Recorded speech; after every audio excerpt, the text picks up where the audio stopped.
కష్టపడకుండా సంపాదించాలి. ఇతరుల మేలును అసలు ఓర్చుకోలేరు, కొంచెం కూడా ఓర్చుకోలేరు. కడుపు మంట. వాళ్ళు ఎదుగుతూ ఉంటే వీళ్ళు డౌన్ అవుతూ ఉంటారు. ఎప్పుడు కూడా ఎదుటి వ్యక్తి యొక్క మేలునే మనం కోరుకోవాలి. మన పక్కోళ్ళు బాగుపడితే మనకు కూడా హెల్ప్ చేస్తారు వాళ్ళు. అంతేగాని మన పక్కోళ్ళు ఎదుగుతున్నారని మనం ఏడవకూడదు.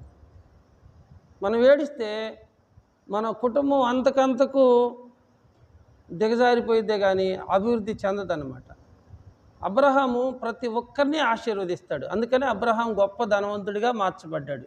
మీరు ఆశీర్వదించబడటానికి పిలువబడినారు కనుక మీరు కీడుకు ప్రతి కీడైనా దోషునికి ప్రతి దోషునైనా చేయకుండా ఆశీర్వదించండి, మీరు దీవించండి. ప్రతి ఒక్కరిని మనం దీవించినప్పుడు మనం కూడా దీవించబడతాం. దురాలోచనలు మన మనసులో ఉంటే, దురాలోచనలు అంటే ఏమీ లేదండి, ఇతరులకు కీడు చేయాలని మనసులో ఉండటం. ఏదో ఒక విధంగా మనకు ఒక కన్ను పోయినా ఎదుటోడికి 2 కళ్ళు పోవాలనుకుంటారు చూడండి. వాళ్ళు ఎప్పుడు ఏ విధంగా మారుతారో తెలియదు. అలాంటి వాళ్ళతో కూడా మనం స్నేహం చేయకూడదన్నమాట. తెలివిగా ఉండాలి. దురాలోచనలు చేసే వాళ్ళతో మనం స్నేహం చేయకూడదు. అందుకని దుష్టుల ఆలోచన చొప్పున నడవక, పాపుల మార్గంలో నిలవక, అపహాసకులు కూర్చుండే స్థలంలో మనం కూర్చోకుండా దేవారాత్రము దేవునితో సహవాసం చేయాలి. ఆయనతో మనం సహవాసం చేస్తే మనం నెమ్మది పొందుతాం. అందుకని దేవుని వాక్యం తెలియజేస్తూ ఉంది, మన సహవాసం అయితే తండ్రి అయిన దేవునితోనూ ఆయన కుమారుడైన క్రీస్తుతోనూ ఉండాలంట. కానీ దురాలోచనలు చేసే వాళ్ళతో మనం అసలు చేరనే కూడదంట. ప్రియమైన వాళ్ళారా, హృదయంలో నుండి ఏమేమి వస్తున్నాయంట? దురాలోచనలు, జారత్వము. జారత్వం అంటే పాపం చేయాలనే ఆలోచన. అపోస్తలుడైన పౌలు గారు అంటాడు, ఇతరులకు ప్రకటించిన తర్వాత నేను భ్రష్టుని అవుతానేమో అనుకొని నా శరీరాన్ని నలగొట్టుకుంటున్నాను అన్నాడు. అంటే రాళ్లతో కొట్టుకోవటం కాదు, ఉపవాసాలతో తన శరీరాన్ని నలగొట్టుకుంటున్నాడు. దైవజనుడు ఎప్పుడు కూడా ఎక్కువ సమయం ఉపవాసాలతో దేవుని సన్నిధిలో కనిపెట్టి ప్రార్థన చేయాలన్నమాట.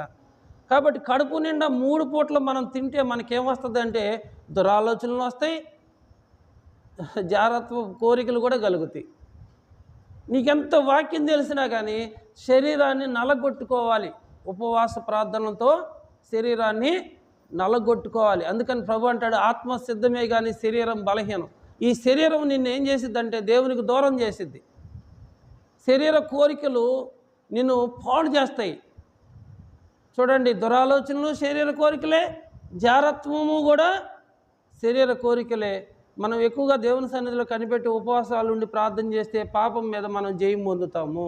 తినే ఆహార పదార్థం వల్ల మనం అపవిత్రపరచబడుతున్నామా, లేకపోతే మనలో నుండి వెలుపలికి వెళ్ళే వాటి వల్ల మనం అపవిత్రపరచబడుతున్నామా? మనలో నుండి వెలుపలికి వెళ్ళే వాటిని మనం గ్రహించాలి. వేషధారి మొదట నీ కంటిలో ఉన్నటువంటి దూలమును చూసి తర్వాత ఇతరుల కంటిలో ఉన్నటువంటి నలుసుని వెతకమని ప్రభు చెప్పాడు. నీ కంటిలో దూలాన్ని పెట్టుకొని ఇతరుల కంటిలో నువ్వు నలుసుని ఎలా ఎదుగుతున్నావు? వాళ్ళు చేతులు కడుక్కోలేదంతే. అదొక పెద్ద పాపముగా, అదొక నేరముగా, అది పెద్ద కాంట్రవర్సీ చేసి ప్రభు దగ్గరికి వచ్చి చెబుతూ ఉంటే ప్రభు అన్నాడు, చేతులు కడుక్కోకుండా తింటే ఏమైంది? తిన్న ఆహారం కడుపులోకి వెళ్ళిద్ది. ఆ కడుపు ఆహారాన్ని పరిశుద్ధపరచబడిద్ది, తర్వాత బహిర్భూమికి వెళ్తావు, అది అయిపోయింది. కానీ నీ హృదయంలో నుండి బయటకు వెళ్తున్నాయే అవి ఏంటి అంటే దురాలోచనలను, జారత్వములను, దొంగతనములను, నరహత్యలను, వ్యభిచారములను, లోభములను, చెడుతనము, కృత్రిమము, కామ వికారము, మత్సరము, దేవదూషణయు, అహంభావము, అవివేకము వచ్చును. ఎక్కడి నుంచి వస్తున్నాయి ఇవన్నీ? ఎవరు గ్రహించాలి? అది ఎవరు గ్రహించాలి? ఎవరి హృదయాన్ని వాళ్ళే పరీక్షించుకోవాలి. ఎవరన్నా నిన్ను పరీక్షించి నీకు ఏదైనా చెప్పారనుకో, మన కోపం, ముందు మీ సంగతి మీరు చూసుకోండి అంట. అంతే కదా? దేవుని వాక్యం తెలియజేస్తుంది, ఇది చెడు కాలం. మనకి ఎండాకాలం, వానాకాలం, చలికాలం తెలుసు, చెడుకాలం తెలుసా? ఒకసారి చదువుదాం అన్నమాట. ఒకసారి బేకరీలో కేక్ తెద్దామని నేను వెళ్ళాను షాప్కి. నాకు తెలిసిన ఒక తమ్ముడు సిగరెట్ తాగుతున్నాడు బేకరీలో నిలబడి. నేను అన్నాను, తమ్ముడు బయటికి వెళ్ళి తాగొచ్చు కదా అన్నాను. నువ్వే వెళ్ళొచ్చుగా బయటకు అన్నాడు నన్ను. మనకి కొంతమంది మాట్లాడినప్పుడు కోపం వచ్చింది, కానీ ఆ ఓర్చుకునే శక్తి కూడా దేవుడు మనకిస్తాడనమాట. ఇది ఏ కాలం? చెడు కాలం. ఇది చెడు కాలము గనక బుద్ధిమంతుడు ఊరకుండును. బుద్ధిమంతుడు అంటే దేవుని ఆత్మ కలిగిన వాడు మౌనంగా చూస్తూ ఉంటాడు. ఇందాక చదివాం కదా వచ్చినని, గుమ్మములో నిలిచి బుద్ధి చెప్పు వారి మీదేమో పగబడతారు. పగ ఎవరు పడతారు? పాము పట్టిద్ది అంటారు కదా. చెప్పండి మీరే, పాముల సంగతి. పాము పగబట్టిద్దా? ఒక ఆయన అన్నాడులే, పాములు పట్టే విషయంలో మంచి ఎక్స్పర్ట్ అయినా పాము పగబట్టదని చెప్పాడు. అందుకని మిమ్మల్ని అడుగుతున్నా, పాము పగబట్టిద్దా? చెప్పరే, పాములు కొడతారుగా. పగబట్టిద్దా? పాములు పగబడతాయి. మనుషులు కూడా పగబడతారా? పగబడతారు. హేబేలు మంచి కానుక ఇచ్చాడు దేవునికి, అలా అన్న ఇవ్వాల. తమ్ముడి మీద పగబట్టి చంపేసేసేసాడు. ఒంటరిగా మాట్లాడి తమ్ముడిని పగతో చంపేసేసాడు అన్నమాట. కోపం పోయి, ద్వేషం పోయి పగగా మార్చబడిద్ది అన్నమాట. అందుకని గుమ్మంలో నిలిచి బుద్ధి చెప్పు వారి మీద జనులు పగబడతారు. నీవు వాళ్ళకి మంచి చెబుతున్నావు, కానీ వాళ్ళు నీకు కీడు చేయాలనుకుంటున్నారు. ఇది చెడు కాలం కనుక బుద్ధిమంతుడు ఊరకుండా వాళ్ళు.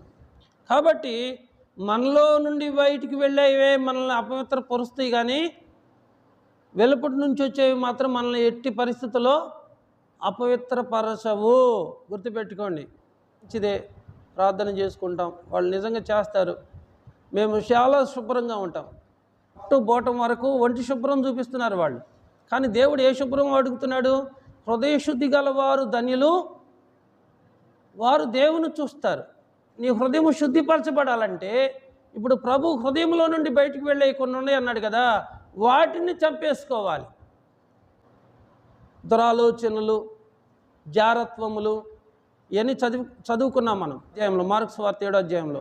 ఇవన్నీ మన హృదయంలో నుండి బయటికి వెళ్ళాయి కదా, అవి మాత్రమే మనల్ని అపవిత్రపరుస్తున్నాయి. మనల్ని అపవిత్రపరిచే వాటిని మనము తొలగించుకోవాలి. అది తినకూడదన్నారు, ఇది తినకూడదన్నారు. అక్కడ కుక్క మాంసం అంటే చాలా ఇష్టంగా తింటారంట. నిజం. మన భారతదేశంలో కూడా కొన్ని ప్రాంతాల్లో కుక్క మాంసం వండుతున్నారు, మీకు తెలియట్లా. మటన్ అమ్ముతున్నారు. ఏనండి, ఆయనకి నలగట్లేదంట, ముక్క నములుతున్నా నలగట్లేదంట. ఏంటిదంటే, brother this is dog meet అన్నాడంట. చూడండి, ఇంకా ఆయన తినలేకపోయాడంట. ఆ మాట తెలిసినాక మరీ తినలేకపోయాడంట. ఒక్కొక్క దేశంలో పాములు తినేవాళ్ళు, కప్పలు తినేవాళ్ళు, ఎంతోమంది ఎన్నో రకాలుగా తింటూనే ఉన్నారు.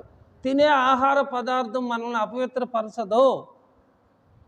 మనలో నుండి బయటికి వెళ్ళేవే మనల్ని అపవిత్రపరుస్తాయి. మనమందరము ఆయన ఎదుట నిలబడాలి. మనలోని ప్రతి వారు తన గురించి తాను దేవునికి లెక్క అప్పగించాలంట. మనకు దేవుడిచ్చినటువంటి ఆయుష్కాలం అంతటిలో జీవితానికి సంబంధించిన లెక్క అంతా దేవునికి చెప్పాలంట. నువ్వేం తిన్నావని అడగడు దేవుడు. నీ హృదయంలో నుండి బయటికి వెళ్ళినవి, నిన్ను అపవిత్రపరిచినవే, వాటి గురించి దేవునికి లెక్క చెప్పాలి. నువ్వేం తిన్నా కానీ దేవుడు దాన్ని పట్టించుకోడు. నువ్వు అది తిన్నావు, ఇది తిన్నావు అని దేవుడు నిన్నేం అడగడు. నీ మనస్సాక్షి తప్పు అని తెలిస్తే తినొద్దు. తప్పు కాదు అని నీకు అనిపిస్తే నువ్వు ఏమైనా తిను. నువ్వు తినే తిండి వల్ల నువ్వు తీర్పు తీర్చబడవు.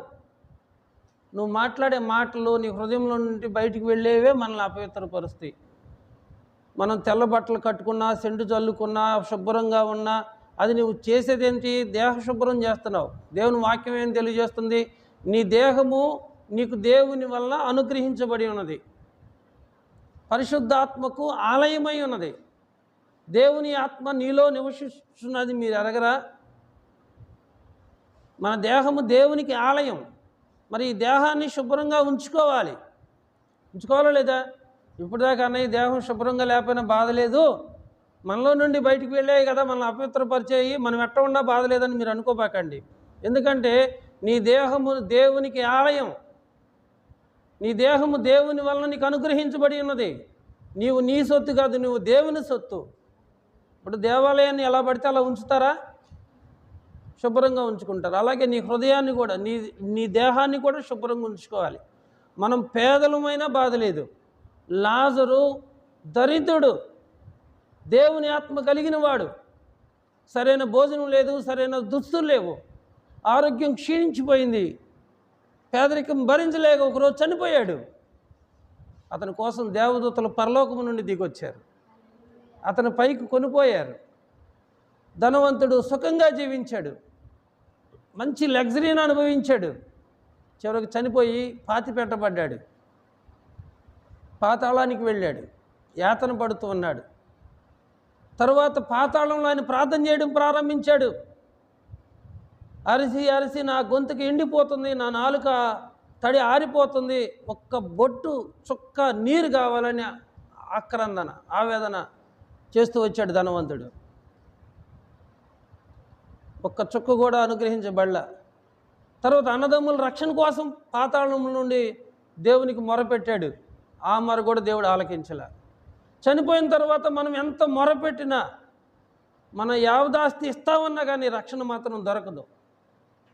కాబట్టి దేవుడు ఏం చెబుతున్నాడు, నీ నుండి నీ దేహము దేవునికి ఆలయము కాబట్టి నీ దేహము పరిశుద్ధంగా ఉండాలి. నువ్వు తినే ఆహారాన్ని బట్టి కాదు, నీలో నుండి బయటికి వెళ్ళేవే నిన్ను అపవిత్రపరుస్తాయి కనుక ఒక్కొక్క పాపం నువ్వు గుర్తుకు తెచ్చుకొని సైతం వాటి నుండి నువ్వు విడుదల పొందాలి. పులిసిన పిండి కొంచెమైనను ముద్దంతయు పులి చేయనని మీరు అడగరా? మీరు పులిసిన పిండి వంటి వారిగా ఉండకూడదు.